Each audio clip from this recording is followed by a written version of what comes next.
नमस्ते, मेरा नाम डैन है और इस ट्यूटोरियल में मैं आपको एलिमेंटोर का उपयोग करके एक पेशेवर वर्डप्रेस वेबसाइट बनाने का सबसे अच्छा और आसान तरीका बताऊंगा। आपको पहले से कोई अनुभव होने की आवश्यकता नहीं है। ये वीडियो खास तौर पर पूरी तरह से शुरुआती लोगों के लिए डिजाइन किया गया है। हम बिल्कुल शुरुआत से शुरू करेंगे और एक एक कदम बिना कोई चीज छोड़े आगे बढ़ेंगे ताकि आप आसानी से साथ साथ चल सकें और इस वीडियो के अंत तक आपकी वेबसाइट तैयार हो जाए। और चिंता मत कीजिए, हमें कोई कोडिंग नहीं करनी होगी। हम एलिमेंटोर का उपयोग करेंगे जो वर्डप्रेस के लिए सबसे लोकप्रिय पेज बिल्डर है और जो हमें एक साधारण drag and drop visual editor के साथ अपनी वेबसाइट डिजाइन करने की सुविधा देता है। हम एक फ्री थीम और केवल फ्री प्लगइन्स का भी इस्तेमाल करेंगे, इसलिए आपको केवल होस्टिंग के लिए ही भुगतान करना होगा। मैं आपको दिखाऊंगा कि वर्डप्रेस और एलिमेंटोर के लिए सबसे बेहतरीन होस्टिंग कैसे पाएं, वो भी सिर्फ $3 प्रति माह से कम में। इसके अलावा मैं आपको दिखाऊंगा कि सैकड़ों पेशेवर रूप से डिजाइन की गई वेबसाइट टेम्पलेट्स तक कैसे पहुंचें और एलिमेंटर का उपयोग करके अपनी साइट के हर हिस्से को कैसे कस्टमाइज करें। पहला कदम है होस्टिंग के लिए साइन अप करना, जो हमारी वेबसाइट बनाने और चलाने के लिए एकमात्र लागत होगी।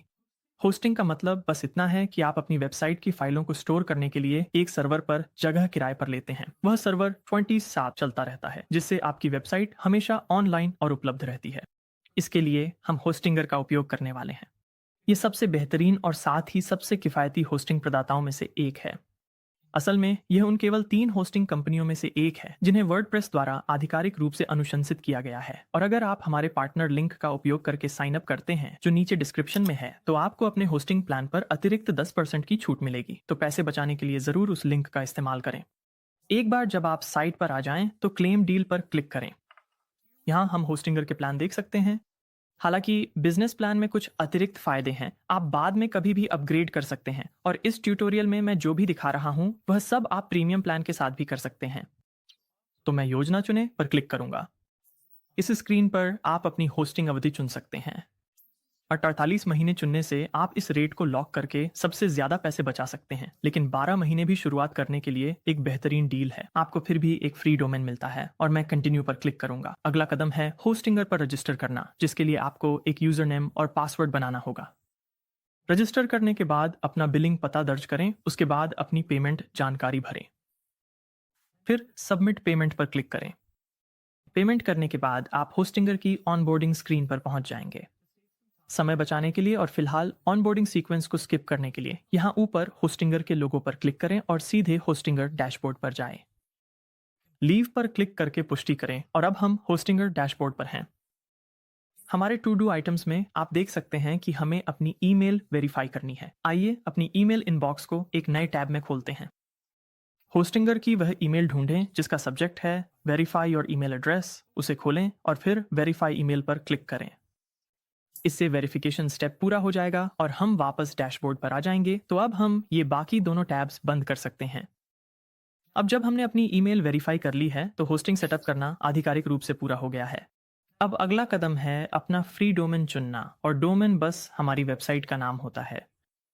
आपकी वेबसाइट के लिए ये कुछ भी हो सकता है जो आपको पसंद हो, बस वह अभी उपलब्ध होना चाहिए।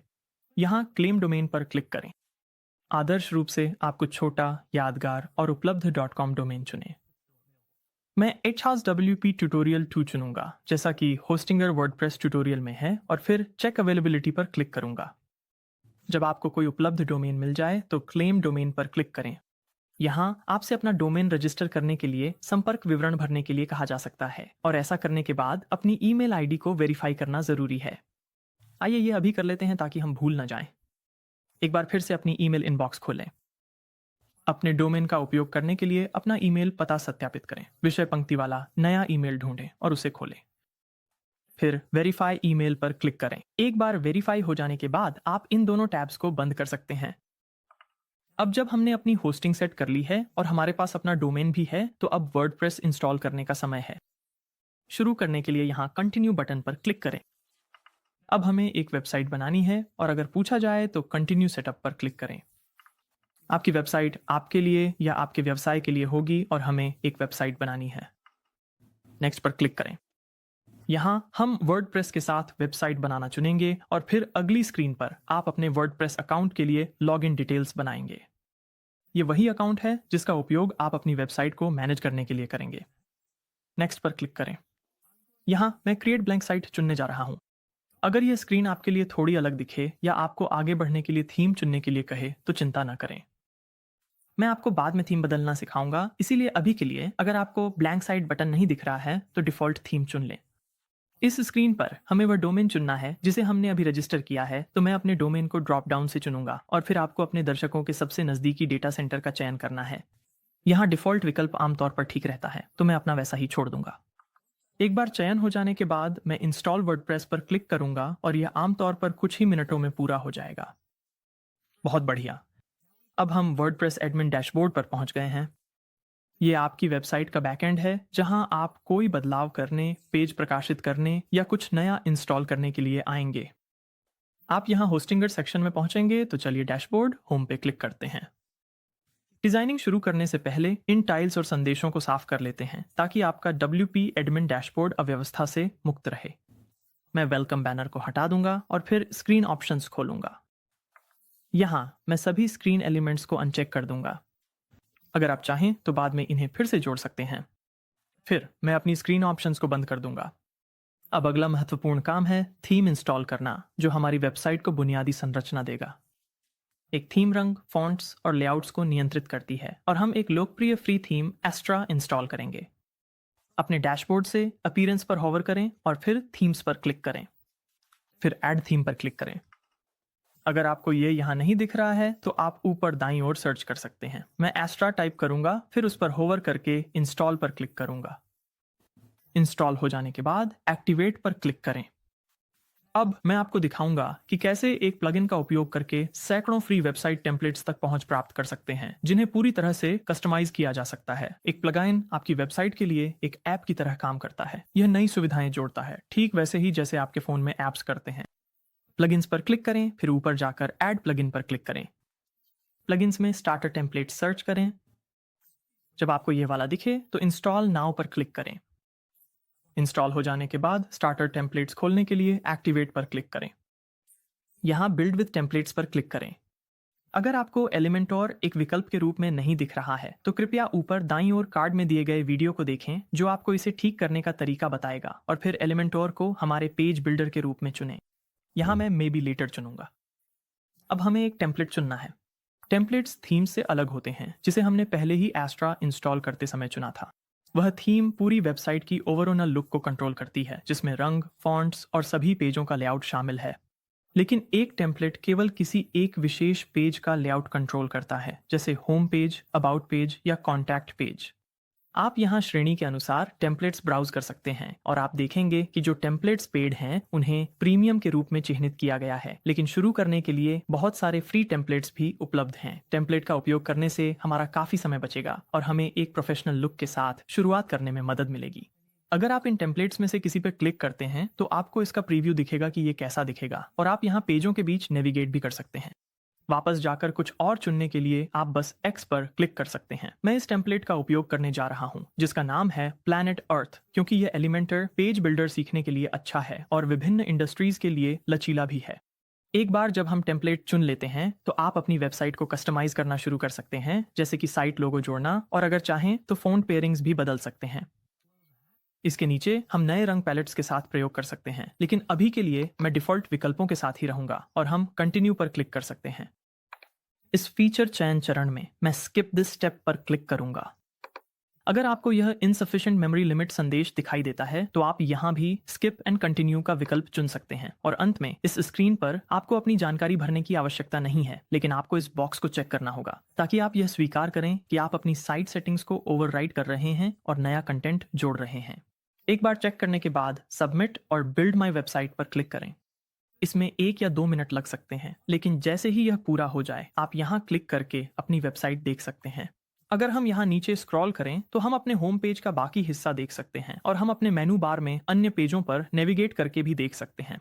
उदाहरण के लिए यह अबाउट पेज है और यह सर्विसेज पेज है।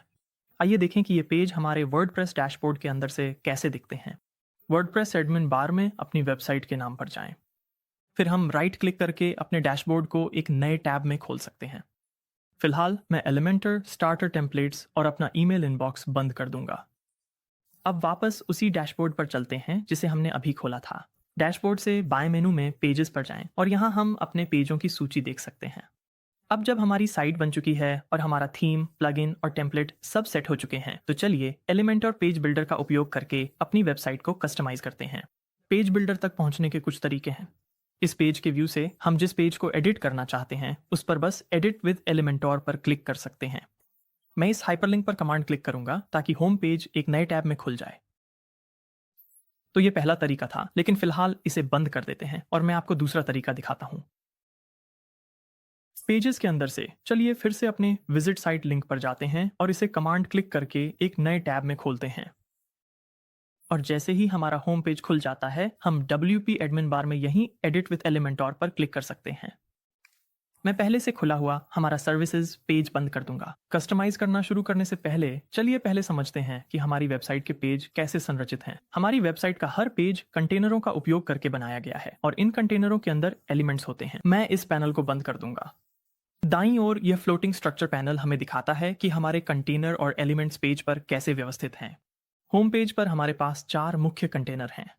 अगर हम स्ट्रक्चर पैन में इन पर क्लिक करते हैं तो जिस कंटेनर पर मैंने क्लिक किया है वह सेंटर में आ जाएगा और उस कंटेनर के चारों ओर यह मैजेंटा रंग की आउटलाइन दिखाई देगी।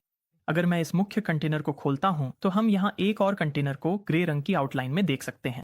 और फिर इस कंटेनर के अंदर हम देख सकते हैं कि हमारे पास 4 आइटम हैं, एक स्पेसर, 2 हेडिंग्स और फिर एक बटन। कभी कभी स्ट्रक्चर पैन को बंद करना उपयोगी होता है, लेकिन अगर आप इसे फिर से लाना चाहें तो कमांड या कंट्रोल और आई दबाने से यह ऑन और ऑफ हो जाएगा। या अगर मैं इसे बंद कर दूं और किसी भी एलिमेंट पर राइट क्लिक करूं और नीचे जाकर स्ट्रक्चर चुनूं तो वह भी इसे वापस ले आएगा। किसी कंटेनर को मूव करने के लिए अगर हम कंटेनर के ऊपर होवर करें तो हमें यह मैजेंटा आउटलाइन दिखाई देगी। हम कंटेनर हैंडल को पकड़ सकते हैं और फिर इसे किसी दूसरी जगह पर ले जा सकते हैं।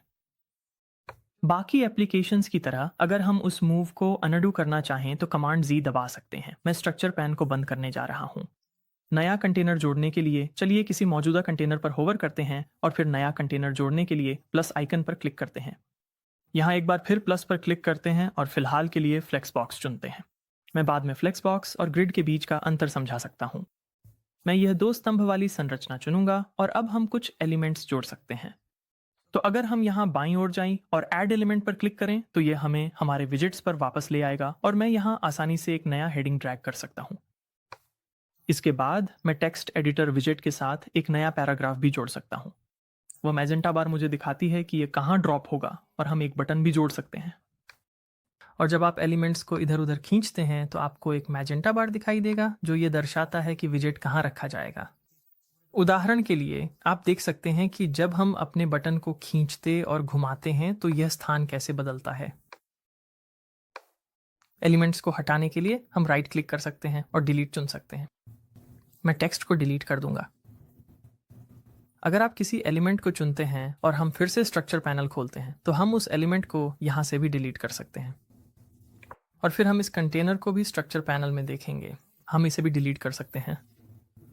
या अगर हम पूरे कंटेनर पर होवर करें तो हम पूरे कंटेनर को डिलीट करने के लिए X पर क्लिक कर सकते हैं। अगर आप कभी कोई ऐसा बदलाव करते हैं जिसे आप वापस लेना चाहते हैं तो एलिमेंटर आपके द्वारा किए गए एक्शंस का हिस्ट्री रखता है जिसे हम रिवर्ट कर सकते हैं। उस हिस्ट्री को एक्सेस करने के लिए ऊपर बाईं ओर एलिमेंटर के लोगो पर क्लिक करें, फिर हिस्ट्री चुनें। अगर हम अपने कंटेनर रिमूव्ड एक्शन पर क्लिक करते हैं तो यह हमारे कंटेनर को हटाने की प्रक्रिया को वापस कर देगा। फिर हम लेटेस्ट एक्शन को चुनकर समय में सबसे लेटेस्ट वर्जन पर वापस जा सकते हैं। और अगर हम कभी अपना पेज प्रीव्यू करना चाहें तो हम एलिमेंटर पैनल को यहीं इस हैंडल से छुपा सकते हैं। या हम बदलावों का प्रीव्यू देखने के लिए आइकॉन पर क्लिक कर सकते हैं। फिर हम अपने प्रीव्यू चेंजेस टैब को बंद कर सकते हैं और एलिमेंटर पैनल को फिर से खोल सकते हैं। हम अपने असली साइट पर इस ड्रॉप डाउन एरो और व्यू पेज पर क्लिक करके जा सकते हैं। यह हमें हमारी असली साइट पर ले जाता है जो फिलहाल इस टेम्पररी डोमेन पर है। लेकिन चलिए इसे बंद करते हैं और कस्टमाइज करना जारी रखते हैं। अब जब हम कंटेनर और एलिमेंट्स को समझ चुके हैं तो चलिए देखते हैं कि टेक्स्ट को कैसे कस्टमाइज किया जाए, क्योंकि यह हमारी वेबसाइट पर एक लोकप्रिय एलिमेंट होगा। हमारे हेडिंग के प्रीव्यू पर क्लिक करें जो फिलहाल अर्थ टाइटल है और ध्यान दें कि इससे हमारे एडिट हेडिंग विकल्प खुल जाएंगे। इन विकल्पों के भीतर हम देखते हैं कि हमारे पास 3 टैब हैं, कंटेंट, स्टाइल और एडवांस्ड। कंटेंट टैब के अंतर्गत हम अपना टाइटल अर्थ से बदलकर वर्डप्रेस कर सकते हैं। हम यह सीधे प्रीव्यू पर क्लिक करके और एडिट करके भी कर सकते हैं। टाइटल के नीचे अगर हम चाहें तो यहाँ लिंक भी जोड़ सकते हैं और हमारे पास यहाँ HTML टैग बदलने का विकल्प भी है। अब स्टाइल टैब के अंतर्गत हमारे पास अपनी हेडिंग के विजुअल लुक को कंट्रोल करने के लिए और भी कई विकल्प हैं। हम इसे बाएं, दाएं, जस्टिफाइड या फिर से सेंटर में अलाइन कर सकते हैं। अगर आप टाइपोग्राफी के एडिट मेन्यू को खोलते हैं तो आपको अपने सामान्य फ़ॉन्ट सेटिंग्स के कई विकल्प मिलेंगे। हम यहाँ फ़ॉन्ट साइज बदल सकते हैं। हम फ़ॉन्ट वेट भी बदल सकते हैं, जैसे सेमी बोल्ड। अभी ये हेडिंग अपर केस में बदल दी गई है। हम स्टाइल को नॉर्मल, इटैलिक, ऑब्लिक के बीच बदल सकते हैं। मैं इसे नॉर्मल ही रखूंगा। और फिर हमारे पास टेक्स्ट डेकोरेशन का विकल्प भी है। हम 1 मिनट में लाइन हाइट, लेटर स्पेसिंग और वर्ड स्पेसिंग को और करीब से देखेंगे। लेकिन अगर हम इस टाइपोग्राफी सेक्शन को बंद कर दें तो आप स्टाइल टैब के अंदर से कुछ कम इस्तेमाल होने वाली सेटिंग्स जैसे टेक्स्ट स्ट्रोक, टेक्स्ट शैडो और ब्लेंड मोड तक पहुंच सकते हैं। और अंत में एक सेटिंग जिसे आप काफ़ी बार इस्तेमाल कर सकते हैं वह है टेक्स्ट कलर। अगर आप यहाँ कलर पिकर पर क्लिक करते हैं तो यह आपको हेक्स कोड कलर तक पहुंच देगा। तो आप कोई भी रंग चुन सकते हैं और बदलाव को रियल टाइम में प्रीव्यू कर सकते हैं। या अगर आप इसे बंद करके ग्लोब पर क्लिक करते हैं तो आपको थीम का हिस्सा होने वाले सभी रंगों तक पहुंच मिल जाएगी। ये फीचर आपकी वेबसाइट के बाकी हिस्सों के साथ आपके एलिमेंट्स को मेल खाने में मदद करता है। तो हम इसे फिर से थीम अल्टरनेट ब्रांड में बदल सकते हैं। हवर के तहत आप इस रंग के व्यवहार को बदल सकते हैं, जैसे कि ये हेडिंग एक लिंक हो। अगर हम अबाउट अस हेडिंग के नीचे इस टेक्स्ट एडिटर एलिमेंट तक स्क्रॉल करें और वापस स्टाइल टैब में जाएं, तो चलिए टाइपोग्राफी सेटिंग्स को फिर से देखते हैं ताकि हम अपने कुछ स्पेसिंग विकल्पों को देख सकें। अगर मैं नीचे स्क्रॉल करता हूं तो यहाँ आप देख सकते हैं कि लाइन हाइट, लेटर स्पेसिंग और वर्ड स्पेसिंग टेक्स्ट के लुक को कैसे प्रभावित करते हैं। अगर हम यहाँ इस गोल तीर वाले आइकन पर क्लिक करें तो टेक्स्ट एडिटर की स्टाइलिंग डिफ़ॉल्ट पर लौट आएगी। एडवांस्ड टैब में हमारे पास स्पेसिंग और अलाइनमेंट के लिए और भी कई विकल्प हैं, लेकिन हम इसे थोड़ी देर बाद कवर करेंगे।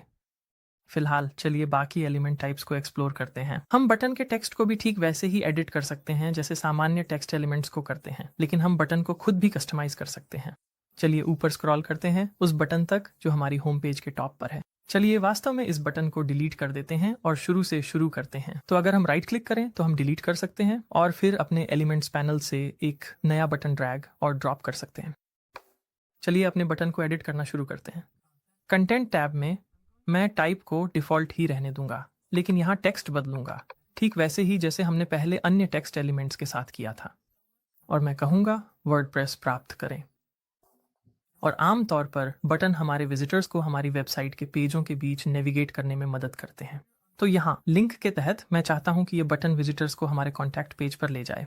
अगर आप कॉन्टैक्ट टाइप करना शुरू करें और इसे हटा दें तो हमारा कॉन्टैक्ट पेज यहाँ दिख जाएगा और हम इसे चुन सकते हैं। अब आप देख सकते हैं कि यहाँ URL भर गया है। आप अपने बटन टेक्स्ट के साथ एक आइकन भी जोड़ सकते हैं। तो हम या तो एक आइकन अपलोड कर सकते हैं, या अगर आप आइकन लाइब्रेरी पर क्लिक करें तो फॉन्ट ऑसम से पहले से ही कुछ आइकन हैं जिन्हें हम देख सकते हैं। अगर हम फॉन्ट ऑसम ब्रांड्स लाइब्रेरी पर क्लिक करें और वर्डप्रेस सर्च करें तो हमारे पास वास्तव में कुछ विकल्प हैं। तो चलिए इस पर क्लिक करते हैं और इंसर्ट करते हैं। और यहाँ वापस आकर हम आइकन की पोजीशन बदल सकते हैं और अगर चाहें तो टेक्स्ट के साथ उसकी स्पेसिंग भी बदल सकते हैं।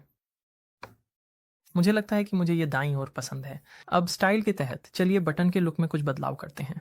सबसे पहले मैं पोजीशन को सेंटर करने जा रहा हूँ। अगर मैं टाइपोग्राफी सेटिंग्स खोलूँ तो मैं एक नया फ़ॉन्ट चुन सकता हूँ।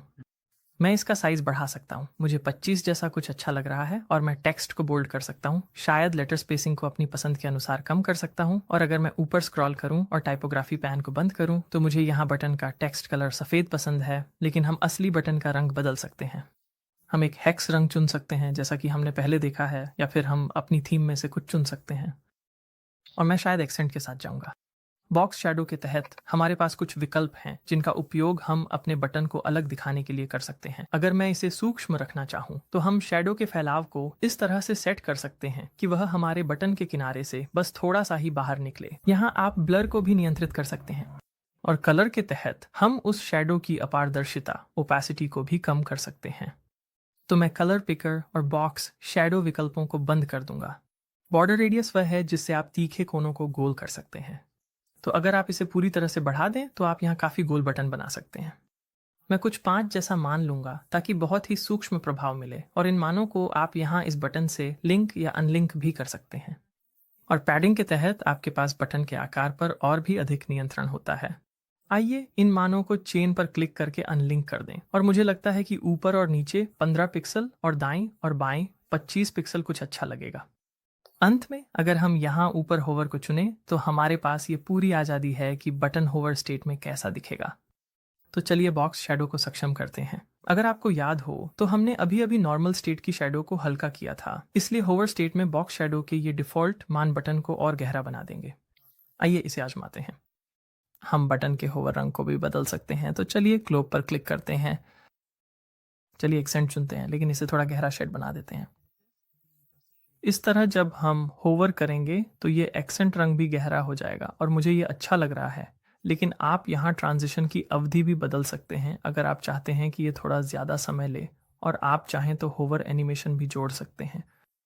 यहाँ चुनने के लिए बहुत सारे विकल्प हैं। अब चलिए देखते हैं कि इमेज कैसे बदलें, जो एक और आम एलिमेंट है। यहाँ दो प्रकार की इमेज होती हैं। हमारे पेज के ऊपर हमारे पास एक बैकग्राउंड इमेज है और ये इस कंटेनर की पूरी जगह घेर लेती है। और फिर अगर हम नीचे स्क्रॉल करें तो ये इमेज एलिमेंट्स हैं। सबसे पहले चलिए इन इमेज एलिमेंट्स को बदलते हैं।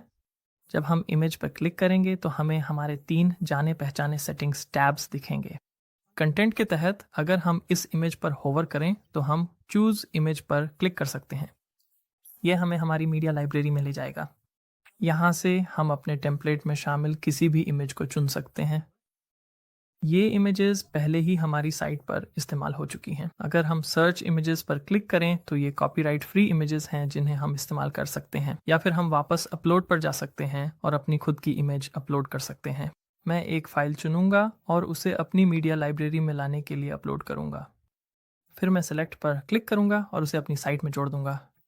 इसके बाद मैं इसी प्रक्रिया को दोहराकर अपनी साइट के इस कंटेनर में बाकी प्लेस होल्डर इमेजेस को भी भर सकता हूँ। अगर हम अपनी नई अपलोड की गई इमेजेस में से किसी एक पर क्लिक करें तो हम ऊपर स्टाइल टैब में जा सकते हैं और इनकी दिखावट में बदलाव कर सकते हैं। मैं चौड़ाई और ऊंचाई को एडजस्ट करके इसका साइज़ बदल सकता हूँ। मैं इसे यहाँ 90% कर सकता हूँ। हम इसमें कुछ गोल किनारे भी जोड़ सकते हैं। मुझे लगता है कि 10 अच्छा लग रहा है।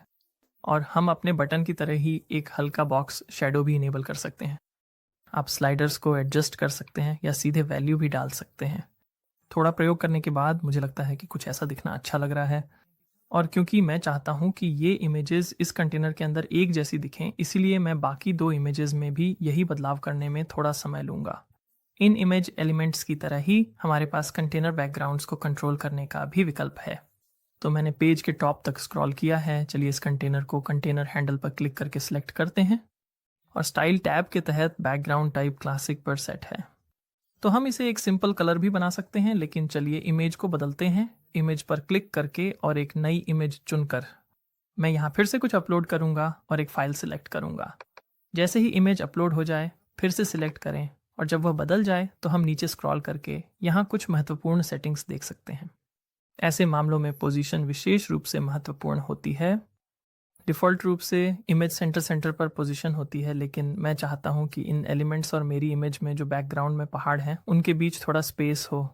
ये थोड़ा विजुअलाइज करना मुश्किल है, लेकिन मुझे पता है कि मेरी इमेज का एस्पेक्ट रेशियो इस कंटेनर से ज़्यादा लंबा है। तो अगर मैं अपनी पोजीशन को टॉप सेंटर में बदलता हूँ तो मुझे इन एलिमेंट्स के चारों ओर वह स्पेस मिल जाता है जो मैं चाहता था। मुझे अटैचमेंट को स्क्रॉल पर सेट करना पसंद है। अगर हम अपनी वेब पेज को स्क्रॉल करते हैं तो हम देख सकते हैं कि इमेज बाकी एलिमेंट्स के साथ जैसे पिन की हुई लगती है जो इसके सामने है। अगर हम इसे फिक्स्ड में बदलते हैं तो इमेज स्क्रॉल करते समय अपनी जगह पर बनी रहती है और कंटेनर लगभग एक मूविंग विंडो की तरह काम करता है, जिससे हम पीछे पिन की हुई इमेज को देख सकते हैं जो स्थिर रहती है। डिस्प्ले साइज को कवर पर सेट करना आमतौर पर सबसे अच्छा विकल्प होता है, लेकिन अगर मैं इसे कंटेन पर सेट करूं तो कभी कभी इससे यह समझने में मदद मिलती है कि आपका एस्पेक्ट रेशियो कैसा दिखता है। मैं अटैचमेंट को वापस स्क्रॉल पर बदलने जा रहा हूं और डिस्प्ले साइज के लिए कवर ही रखूंगा। बैकग्राउंड ओवरले एक और उपयोगी सेटिंग है जो हमारे पास यहाँ है, और मैं इसका इस्तेमाल अपनी बैकग्राउंड इमेज को या तो ब्राइट करने या डार्क करने के लिए करना पसंद करता हूँ। तो अगर हम यहाँ आकर अपनी बैकग्राउंड कलर के रूप में काला चुनें और स्लाइडर की मदद से ओपेसिटी को एडजस्ट करें तो हम अपनी पसंद के अनुसार कोई भी लुक हासिल कर सकते हैं।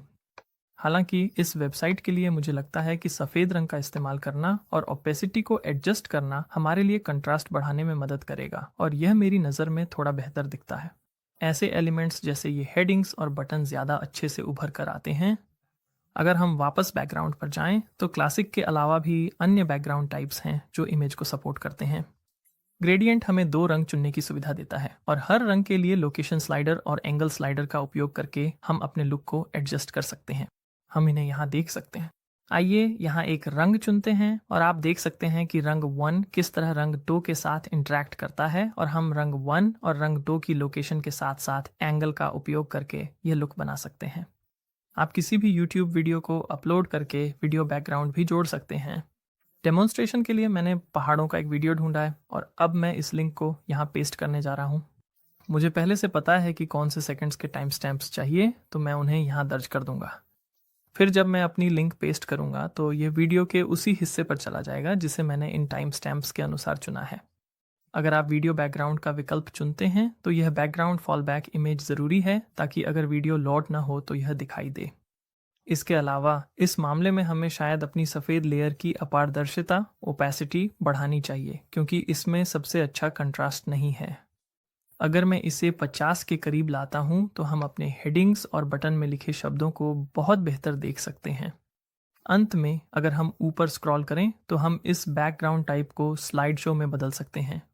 यहाँ आप कई इमेजेस चुन सकते हैं ताकि एक गैलरी जोड़ सकें। मैं कुछ इमेजेस चुनने जा रहा हूँ जो पहले से यहाँ हैं और फिर क्रिएट न्यू गैलरी इंसर्ट पर क्लिक करूँगा। डेमोन्स्ट्रेशन के लिए मैं इस चेतावनी को बंद करने जा रहा हूँ, लेकिन हम इन्हें एक अनंत लूप के रूप में रख सकते हैं। इसे डेमोन्स्ट्रेशन के लिए बेहतर दिखाने के लिए हम यहाँ अवधि को छोटा कर सकते हैं ताकि ये इमेजेस जल्दी जल्दी बदलें। अगर आप चाहें तो हम ट्रांजिशन इफेक्ट और उसकी अवधि भी एडजस्ट कर सकते हैं, लेकिन फ़िलहाल मुझे क्लासिक बैकग्राउंड टाइप ही ज़्यादा पसंद है तो हम इसी पर बने रहेंगे। अब जब हमने अपने सभी मुख्य एलिमेंट टाइप्स को एडिट करना सीख लिया है तो चलिए अब इनके बीच की स्पेसिंग को कंट्रोल करना सीखते हैं। शुरू करने के लिए चलिए ऊपर टॉप बार में पेज ड्रॉप डाउन पर चलते हैं और फिर हम अपनी अबाउट पेज को चुन सकते हैं। अगर कोई प्रॉम्प्ट आए तो सेव एंड लीव पर क्लिक करें। मार्जिन और पैडिंग 2 ऐसे टूल्स हैं जिनसे हम स्पेसिंग को कंट्रोल कर सकते हैं। आइए अपनी अबाउट पेज पर नीचे स्क्रॉल करें जब तक हम इस कंटेनर तक नहीं पहुंच जाते और देखेंगे कि यह कैसे काम करता है। यहाँ हैंडल पर क्लिक करें और फिर एडवांस टैब खोलें और यहाँ आप मार्जिन और पैडिंग के लिए हमारे कंट्रोल्स देख सकते हैं। और अगर ये दोनों ही स्पेसिंग को कंट्रोल करते हैं तो मार्जिन और पैडिंग में फ़र्क क्या है? इस चित्र को देखें। अगर आप कल्पना करें कि हमारे हर कंटेंट एलिमेंट की एक बॉर्डर है तो पैडिंग वह स्पेसिंग है जो कंटेंट और बॉर्डर के बीच अंदर होती है और मार्जिन वह स्पेसिंग है जो बॉर्डर के बाहर या चारों ओर होती है। तो अगर हम यहाँ अपने उदाहरण को देखें तो हमारे पास पहले से ही कुछ टॉप और बॉटम पैडिंग है। अगर मैं इस टॉप पैडिंग को 0 पर सेट करूं और फिर एरो की दबाकर इसे रियल टाइम में बढ़ाऊं तो आप देख सकते हैं कि यहाँ क्या हो रहा है। अगर हम मार्जिन के साथ भी कुछ ऐसा ही करने की कोशिश करें और मैं इस एरो की को दबाए रखूं तो आप देख सकते हैं कि स्पेस बढ़ रही है लेकिन इमेज एरिया में नहीं। मैं इन्हें फिर से 0 पर सेट कर सकता हूं और आप इन्हें अनलिंक भी कर सकते हैं ताकि हम सिर्फ टॉप मार्जिन बढ़ा सकें, न कि सभी तरफ। अक्सर पैडिंग जोड़ना या मार्जिन जोड़ना एक जैसा ही दिख सकता है। ऐसा इसलिए है क्योंकि यहाँ कोई दिखाई देने वाली बॉर्डर नहीं है। तो चलिए अपने बटन को एक उदाहरण के तौर पर लेते हैं। मैं इस पर क्लिक करूँगा और हमारे पैडिंग वैल्यूज़ को अनलिंक कर दूंगा। अगर हम ऊपर की ओर मार्जिन बढ़ाते हैं या ऊपर की ओर पैडिंग बढ़ाते हैं तो हमारा बटन अभी भी उसी दिशा में मूव कर रहा है और जब हम इनमें से किसी एक को बदलते हैं तो कोई खास फर्क नहीं दिखता। मैं इन्हें फिर से पहले जैसा कर देता हूँ। और एक और तरीका है जिससे हम स्पेसिंग जोड़ सकते हैं और वह है स्पेसर विजेट के साथ। तो चलिए ऊपर टॉप पर ऐड एलिमेंट पर क्लिक करते हैं। यहाँ स्पेसर ढूंढते हैं और मैं इसे हमारे बटन के ऊपर ड्रैग कर देता हूँ। जब हम अपने स्पेसर को सिलेक्ट करते हैं तो यह स्लाइडर दिखाई देगा और यह भी एक और तरीका है जिससे हम स्पेस बढ़ा सकते हैं। मैं अभी के लिए इसे हटा देता हूँ। स्पेसिंग को कंट्रोल करने का एक आखिरी तरीका है और अगर हम अपने पेज के सबसे ऊपर जाएं और कंटेनर हैंडल पर क्लिक करें तो लेआउट टैब में आपको यह मिनिमम हाइट स्लाइडर दिखाई देगा। यह फिलहाल 600 पर सेट है, लेकिन स्लाइडर को एडजस्ट करने से आप इस सेक्शन के ऊपर और नीचे से आसानी से स्पेसिंग जोड़ या घटा सकते हैं। अभी के लिए हम इसे 600 पर ही रखेंगे। तो अब हमें पता है कि अपने एलिमेंट्स और कंटेनर्स के बीच स्पेस कैसे करें, लेकिन कंटेनर के अंदर से लेआउट को कैसे कंट्रोल करें। ये दिखाने के लिए कि हम ये कैसे करते हैं, चलिए अपनी अबाउट पेज पर होम पेज से 3 कॉलम लेआउट को फिर से बनाते हैं। याद दिलाने के लिए कि वह कैसा दिखता था, चलिए इस एरो पर क्लिक करते हैं और फिर व्यू पेज पर जाते हैं। चलिए होम पेज पर चलते हैं और नीचे स्क्रॉल करते हैं और यही 3 कॉलम लेआउट है जिसे हम फिर से बनाना चाहते हैं। अबाउट पेज पर वापस इस एक कॉलम कंटेनर के नीचे और इस 2 कॉलम लेआउट के ऊपर चलिए प्लस पर क्लिक करते हैं, फिर से प्लस पर क्लिक करते हैं और हमारे पास फ्लेक्स बॉक्स और ग्रिड में से चुनने का विकल्प है। ग्रिड लेआउट्स ज़्यादा जटिल होते हैं। ये 2 आयामी लेआउट्स की अनुमति देते हैं जो प्रोडक्ट लिस्टिंग्स, गैलरीज और जटिल डिज़ाइनों के लिए सबसे अच्छे होते हैं, लेकिन यहाँ हम फ्लेक्स बॉक्स चुनेंगे। फ्लेक्स बॉक्स साधारण रो या कॉलम लेआउट्स के लिए सबसे अच्छे होते हैं और ये अलग अलग स्क्रीन साइज पर सबसे अच्छे दिखते हैं। आइए सबसे पहला सिंपल स्ट्रक्चर चुनते हैं और इससे हमारा पहला कंटेनर बन जाएगा। इस कंटेनर के लेआउट टैब के तहत यह सुनिश्चित करें कि कंटेंट विड्थ के तहत फुल विड्थ चुना गया है। फिर ऐड एलिमेंट पर क्लिक करके और कंटेनर को अंदर ड्रैग करके इस ओरिजिनल कंटेनर के अंदर एक और कंटेनर जोड़ते हैं। ये 3 में से पहला होगा, इसलिए हमें इसे फिट करने के लिए इसका आकार बदलना होगा और यह सुनिश्चित करना होगा कि कंटेंट विड्थ फुल विड्थ पर सेट हो। आइए विड्थ वैल्यू को 33.33 में बदलते हैं। अब जब हमारे पास पहला कंटेनर है तो समय बचाने के लिए हम इसे डुप्लीकेट कर सकते हैं। तो चलिए ऊपर राइट क्लिक करके डुप्लीकेट चुनते हैं, या फिर हम मैक पर Ctrl+D या विंडोज़ पर Ctrl+D का इस्तेमाल करके भी यही कर सकते हैं। और जैसा कि आप देख सकते हैं हमारे कंटेनर वर्टिकल तरीके से व्यवस्थित हो गए हैं। इसे उस कॉलम लेआउट में बदलने के लिए जो हम चाहते हैं, चलिए मुख्य कंटेनर के हैंडल पर क्लिक करते हैं और फिर यहाँ दिशा को रो हॉरिजॉन्टल में बदलते हैं। अगर हम कंटेंट को सेंटर में जस्टिफाई करते हैं तो हम सुनिश्चित कर सकते हैं कि वे सभी सेंटर में हों। अब जब हमारे 3 कॉलम सेट हो गए हैं तो हम इसमें कुछ कंटेंट जोड़ना जारी रख सकते हैं। मैं ऊपर ऐड एलिमेंट पर क्लिक करूंगा और इस पहले कॉलम में एक इमेज ड्रैग करूंगा। फिर मैं तस्वीर के नीचे एक हेडिंग जोड़ूंगा और उसके नीचे एक टेक्स्ट एडिटर भी जोड़ूंगा। आमतौर पर आप इन 3 एलिमेंट्स में अलग अलग कंटेंट डालना चाहेंगे, बजाय इसके कि जो पहले से हमारी साइट पर मौजूद है। लेकिन क्योंकि हम अपनी होम पेज की नकल करने की कोशिश कर रहे हैं, मैं वही कंटेंट जोड़ूंगा जो मेल खाता है और अब ये हमारे होम पेज के कंटेंट से मेल खाता है। अगर हम नीचे स्क्रॉल करें तो देख सकते हैं कि इस हेडिंग का स्टाइल इस हेडिंग के स्टाइल से बिल्कुल मेल नहीं खाता। एक चीज़ जो हम कर सकते हैं वह है इस हेडिंग की सेटिंग्स खोलना। हम स्टाइल टाइपोग्राफी में जा सकते हैं और इस हेडिंग को अपर केस में ट्रांसफॉर्म कर सकते हैं, या फिर अगर हम इस हेडिंग पर क्लिक करें और फिर राइट क्लिक करके कॉपी करें तो हम अपनी नई हेडिंग पर आकर राइट क्लिक करके पेस्ट स्टाइल कर सकते हैं। अगला, अगर हम चाहते हैं कि इसी कंटेनर की संरचना को इन 2 अन्य कॉलम्स में भी भरें तो यह तेज होगा कि हम जो पहले से यहाँ बना चुके हैं उसे डुप्लीकेट कर लें, बजाय इसके कि हम शुरू से इन खाली कंटेनर्स में एलिमेंट्स को ड्रैग और ड्रॉप करें। तो चलिए दाईं तरफ के इन 2 खाली कंटेनर्स पर राइट क्लिक करके उन्हें डिलीट कर देते हैं। फिर अगर हम अपने पहले कंटेनर को सेलेक्ट करें तो हम राइट क्लिक करके डुप्लीकेट कर सकते हैं और एक बार और करने के लिए Ctrl+D दबा सकते हैं। कंटेनर्स को डुप्लीकेट करने के बाद, जिससे सभी कंटेनर्स में एकरूपता बनी रहती है, अब हमारा कंटेंट भरना काफ़ी तेज़ हो जाता है। यहाँ हम एक और काम कर सकते हैं, अपने कंटेनर के अंदर कुछ पैडिंग जोड़ सकते हैं ताकि ऊपर की तरफ थोड़ी जगह मिल सके। आइए कंटेनर हैंडल पर क्लिक करें, फिर एडवांस्ड टैब में जाकर पैडिंग वैल्यूज़ को अनलिंक करें और ऊपर की तरफ 50 पिक्सल आजमाते हैं। इन कंटेंट लेआउट्स और स्पेसिंग को समझना आपको शुरू से कुछ भी बनाने में सक्षम बनाएगा, लेकिन ब्लॉक्स और टेम्पलेट्स आपके डिज़ाइन के काम को आसान बनाकर आपका बहुत सारा समय बचा देंगे। तो चलिए देखते हैं कि ये कैसे करना है। आइए उस कंटेनर के ऊपर प्लस आइकन पर क्लिक करें जिसे हमने अभी बनाया है और यहाँ प्लस की बजाय इस बार स्टार्टर्स टेम्पलेट्स आइकन पर क्लिक करें। यहाँ हम अभी पूरी पेज इंपोर्ट नहीं करना चाहते, बल्कि हम उसका एक हिस्सा इंपोर्ट करना चाहते हैं जिसे ब्लॉक कहा जाता है। आइए इस पर क्लिक करें और मैं जो चाहूँ उसे सर्च कर सकता हूँ, या अगर मैं नीचे स्क्रॉल करूँ तो शायद मैं इसे लेना चाहूँ। इस पर क्लिक करने के बाद मैं ब्लॉक को इंपोर्ट करूँगा और आप इसे यहाँ देख सकते हैं। आइए एक और जोड़ते हैं, लेकिन इस बार हम एक पेज जोड़ सकते हैं। आप यहाँ वह टेम्पलेट देख सकते हैं जिसका हम उपयोग कर रहे हैं, लेकिन चलिए होप को देखते हैं। इस पर क्लिक करें और फिर होम पर। हम यहाँ जो कुछ भी है उसे देख सकते हैं और फिर इस टेम्पलेट को इंपोर्ट कर सकते हैं और मैं इसे बंद कर सकता हूँ। और जाहिर है यहाँ पूरी पेज को इंपोर्ट करना समझदारी नहीं होगी, तो जैसे जैसे मैं रिव्यू करता हूँ मैं उन कंटेनरों को डिलीट कर सकता हूँ जिनकी मुझे ज़रूरत नहीं है। तो हो सकता है कि मुझे उस पूरे पेज टेम्पलेट से सिर्फ ये क्लाइंट टेस्टिमोनियल ही चाहिए और मैं बाकी सब कुछ हटा सकता हूँ।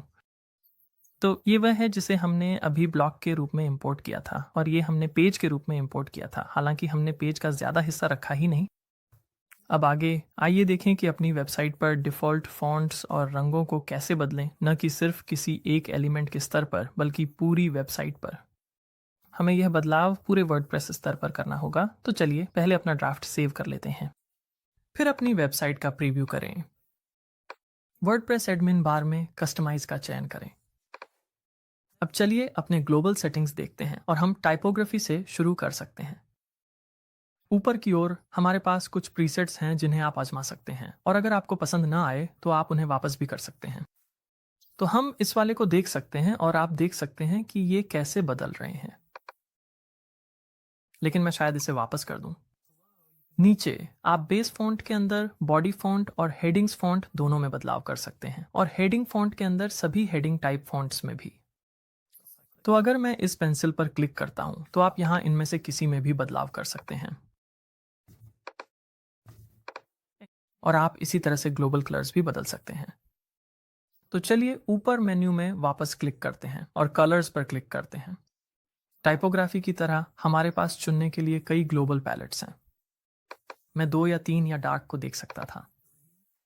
जैसे ही मैं इनमें से एक एक करके देखता हूं, आप देख सकते हैं कि हमारी वेबसाइट के इस हिस्से में ज्यादा कुछ नहीं बदल रहा है क्योंकि यह काफी हद तक इमेज आधारित है।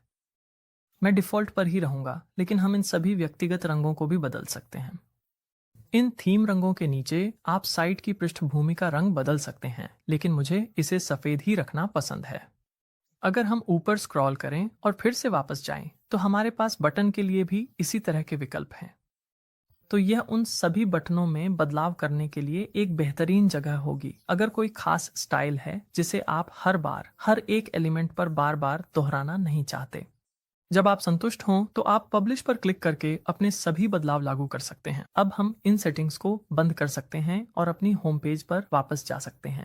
दृश्य और संरचनात्मक रूप से हमने आपकी साइट को कस्टमाइज करने के लिए जरूरी अधिकांश चीजें कवर कर ली हैं, लेकिन आपकी वेबसाइट को पूरी तरह से तैयार करने के लिए अभी भी कुछ और विषय समझना बाकी है। इनमें से सबसे महत्वपूर्ण है यह सुनिश्चित करना कि आपकी वेबसाइट मोबाइल व्यूइंग के लिए ऑप्टिमाइज्ड है, क्योंकि आजकल वेब ट्रैफिक का बड़ा हिस्सा फोन और टैबलेट से आ रहा है। आइए एडिट विद एलिमेंटोर पर क्लिक करें और फिर ऊपर टैबलेट पर क्लिक करें। अगर हम होम पेज को स्क्रॉल करें तो टैबलेट व्यूइंग के लिहाज से यह मुझे काफी ठीक लग रहा है। तो अगला कदम है फोन आइकन पर क्लिक करें ताकि देख सकें कि यह मोबाइल पर कैसा दिखता है। और यह बहुत खराब नहीं है, लेकिन खासकर ऊपर के हिस्से में एलिमेंट्स थोड़े भरे भरे लग रहे हैं। हेडिंग पर क्लिक करें, फिर स्टाइल पर क्लिक करें और चलिए टाइपोग्राफी को एडिट करते हैं। कोई भी सेटिंग जिसमें मोबाइल आइकन दिखता है, इसका मतलब है कि जो बदलाव हम करने जा रहे हैं वह सिर्फ मोबाइल पर ही लागू होगा। चलो इस हेडिंग का फ़ॉन्ट साइज 40 कर देते हैं और नीचे वाली हेडिंग का फ़ॉन्ट साइज शायद 20 जैसा कुछ रखेंगे, या थोड़ा कम या ज़्यादा, जैसा कि आप देख सकते हैं। तो चलिए देखते हैं। अब अगर हम स्टाइल बार के नीचे डेस्कटॉप पर क्लिक करें और हेडिंग की टाइपोग्राफी चेक करें तो ये अभी भी 90 साइज पर ही है जैसा हमने छोड़ा था। इसी तरह अगर हम वापस मोबाइल पर जाएं तो इस बटन पर क्लिक कर सकते हैं और एडवांस्ड में जाकर ये जानते हुए कि यह बदलाव सिर्फ मोबाइल पर लागू होगा, हम पैडिंग बढ़ा सकते हैं ताकि हमें थोड़ी जगह मिल सके।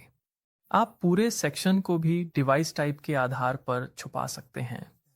तो चलिए नीचे स्क्रॉल करते हैं हमारे अबाउट अस कंटेनर तक। कंटेनर हैंडल को सिलेक्ट करें, फिर एडवांस्ड में जाएं और फिर से नीचे स्क्रॉल करें ताकि रिस्पॉन्सिव ड्रॉप डाउन मिल सके। यहाँ अगर आप हाइड ऑन मोबाइल पोर्ट्रेट को टॉगल करते हैं तो यह सेक्शन ग्रे हो जाएगा और यह मोबाइल पर नहीं दिखेगा, लेकिन अगर हम वापस डेस्कटॉप पर आएं तो अबाउट अस सेक्शन अभी भी यहाँ मौजूद है। यह ज़रूरी है कि आप अपने साइट को मोबाइल व्यू में देखकर ज़रूरी बदलाव करने के लिए समय निकालें। अब जैसे जैसे आपकी वेबसाइट बढ़ेगी, आपको नई पेज जोड़ने की ज़रूरत पड़ेगी। मैं आपको दिखाता हूँ कि ये कैसे करना है। चलिए वापस डेस्कटॉप पर चलते हैं और इस एलिमेंटर मेन्यू बार में ड्रॉप डाउन पर क्लिक करें, फिर ऐड न्यू पेज पर क्लिक करें। आइए सेव करें और बाहर निकलें। यह नया पेज तैयार हो जाएगा और अगर हम यहाँ पेज सेटिंग्स के लिए गियर पर क्लिक करें तो हम इस नए पेज का टाइटल प्रोजेक्ट्स में बदल सकते हैं। हम देख सकते हैं कि ऊपर टाइटल ड्राफ्ट के रूप में दिख रहा है, तो जब भी हम इस पेज को सार्वजनिक करना चाहें हम पब्लिश पर क्लिक कर सकते हैं।